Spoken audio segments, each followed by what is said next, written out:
Here's the Renault Espace IV, and the question is why the rear door is not closing.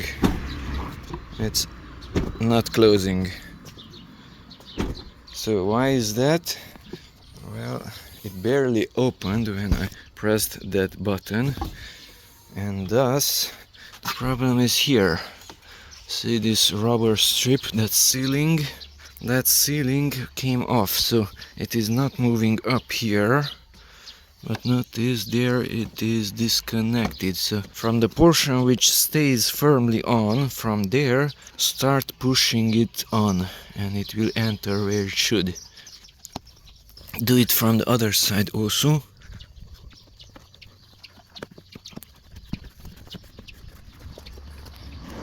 So the rubber seal was pushed back into its original place and now the door should close. And it's not opening.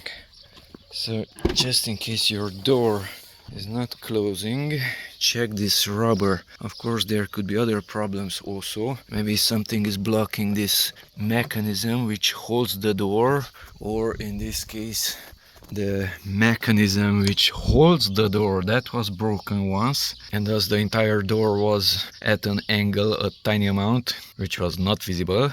So there could be multiple problems why the door is not closing, but in this case this rubber seal was the problem.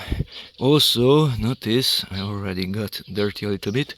Clean this rubber using a silicone based cleaner so that the dirt will not stick to the metal. Notice we have dirt marks here, so it's not too clean and thus it's sticking. The rubber is sticking to the metal. When you try to open the door, it grabs that rubber, pulls it off. The rubber is not in its original place, and thus the door might not close. So in this case it was fixed.